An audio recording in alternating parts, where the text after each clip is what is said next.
Yo, Joe Phantomaniacs! Welcome to the newest unboxing here on the Needless Things YouTube channel. Today we are looking at, I wish I could roll my R's, but I really can't, Retro Recondo. Now, I was really happy with Tiger Force Recondo, and I wasn't even sure I would get a Retro Recondo if they did it. While I did really like Recondo when I was a kid, because of course the Crocodile Dundee hat is all the rage in 1984. Right? No, 5. Is he 85 or 84? I can't remember off the top of my head right now, but whatever the case, his hat was cool. He was cool. But now that once I saw the retro card, once I saw the high contrast camouflage on his pants, I knew I had to have him. I've already talked about the quality of these card backs in my Scarlet and Duke reviews earlier in the week. The card backs are thick, they are sturdy, they are going to survive shipment in a Walmart plastic bag. I am thrilled with how these look. I might do a mint on card collection. That's how much I love them. The file card notwithstanding, it is what it is. But this presentation is glorious. And if I'm being honest, I kind of wish this is what Classified had been from the start, which is funny for me to say because I never wanted 1/12 scale G.I. Joe figures. I never thought it was necessary. I never wanted to see it. I wanted them to stick to 1/18 scale. And this is what I pictured, and probably what a lot of people pictured when they said 6-inch G.I. Joes, and I thought, well, it's unnecessary. And then when Classified started and they were different designs, I thought, okay, this makes more sense. But in the end, this is really what I wanted. So just that right there is the mindset of a toy collector. And I don't know if there's some justification there. I don't know if there's, I don't know how many different layers of fooling myself about what I really want are involved. But the bottom line is, at the end of the day, we've got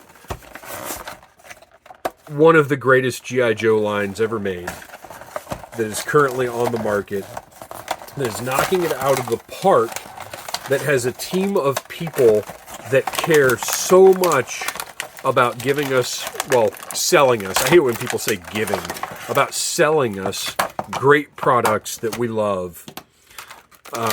It really, it's been a long time since it has been this satisfying to be a G.I. Joe fan. Ooh, I will say this though, while I'm sitting here talking about how satisfied I am as a G.I. Joe fan, I am a little disappointed that Retro Recondo does not have the swappable hands that Scarlet and Duke have. Which, of course, he's got the same loadout as Tiger Force Recondo. But I am a little disappointed at that, because I really did like that Scarlet and Duke came with those fists. But that's okay, because Recondo still looks great. So just for reference, here is original Recondo, right next to new Recondo. And I'll admit, as much as I do like Classified Recondo's camo, it could be even darker than it is. The green could be even darker than it is, as you can see on the original. But looks good. The difference in his boots I'm okay with, because he's got those weird boot sleeve, whatever's going on there. I don't know what they're like spats, kinda. But everything else about him, they have recreated the original in a very cool way. And look at the paint detail on his compass here. Well, let's go ahead and do a little zoom in on this fella. Look at the paint detail on his compass. That's such a nice touch. And on his watch right there. He's got that same great portrait as Tiger Force Recondo with, basically Kurt Russell from Tombstone. Got the mullet. Gosh, I wish all of the holsters and things fit like this one. This is nice and snug on him. Got the patch. And he feels like Scarlet and Duke. He is nice quality plastic. I do wonder if making him a retro figure was a pivot, because we got Tiger Force Recondo with no hint whatsoever of a newer, better retro line like we're getting now. And I wonder if the original intent for him was that he was just going to be the mainline release of Tiger Force Recondo. And then they realized, well, we're doing these retros. Let's slot him in there and save some money on tooling, because it's a wave of 3.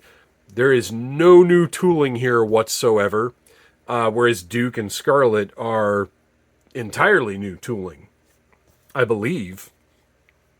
Now, obviously, they're going to be reused again and again and again throughout the line, but I do think him being the third member of this wave was probably a budget thing, which is fine. You got to figure that stuff out. When you're running a toy line, you have to, budget is a very real thing. And I think overall, the Classified team has done a great job in hiding their budget concerns in the line. Like, I'm not saying you can't tell when there's a repainted Troop Builder as the 4th or 5th figure in a wave, but it's usually something pretty cool that is at least worth taking a look at. I say that as somebody who owns 4 Crimson Alley Vipers, because I just thought they were great. Okay, so Recondo is awesome. He has got his cool hat, and I know there is a name for this hat, and I cannot remember what it is, and I don't care because it's a Crocodile Dundee hat. That is what I will always call it. Fits on him perfectly and looks great. He has got a backpack with really nice texture on that bedroll. As much paint as is needed. Maybe a little paint on the canteen or the buckles would be great, but at the same time, whatever. Leave some stuff for the customizers. I know there are a lot, I don't do that, but there are a lot of really talented people out there who love painting all the extra detail on this stuff. I am fine with putting it on the shelf as it came from the factory, but leave something for those guys to play around with. All right, it's in there good. We'll leave him in the picture a little bit. He has got his, bush knife or whatever. It is a little more flexible than I'd like it to be, but it also is holding its shape relatively well. It's got that nice serrated edge on the back. Really wicked looking piece. I like it. And that is going to fit right in there. Pretty clever the way they designed the sheath for that, because there's a slot right there that you really can't see, but it does allow the blade to slide in correctly. Pretty good engineering. He has got a hand blaster, a very small size one. It does have a port for blast effects. And it's going to go right into that shoulder rig. And look how cool that looks. I love a good shoulder rig. And then finally, he has got his traditional Recondo blaster. Got the wrappings painted up on it. Looks really cool. Very unique. Definitely was a memorable Joe weapon to me when I was a kid. That was what it was, is Recondo, while he is color-wise not the most exciting of Joe figures, he's got a lot of cool little design details and features that just do make him stand out as a memorable... His backpack does not peg in super well. Make him stand out as a memorable character. He's just cool. Not much else to say about him, because, I've already reviewed this figure before, just in different colors. So this is probably the shortest review of the week. It is. But that's okay, because I think this guy speaks for himself. Thank you for watching. Please like, subscribe, share, tell your friends about Needless Things. And until next time, yo, Joe! Smash that like button if you like Needless Things.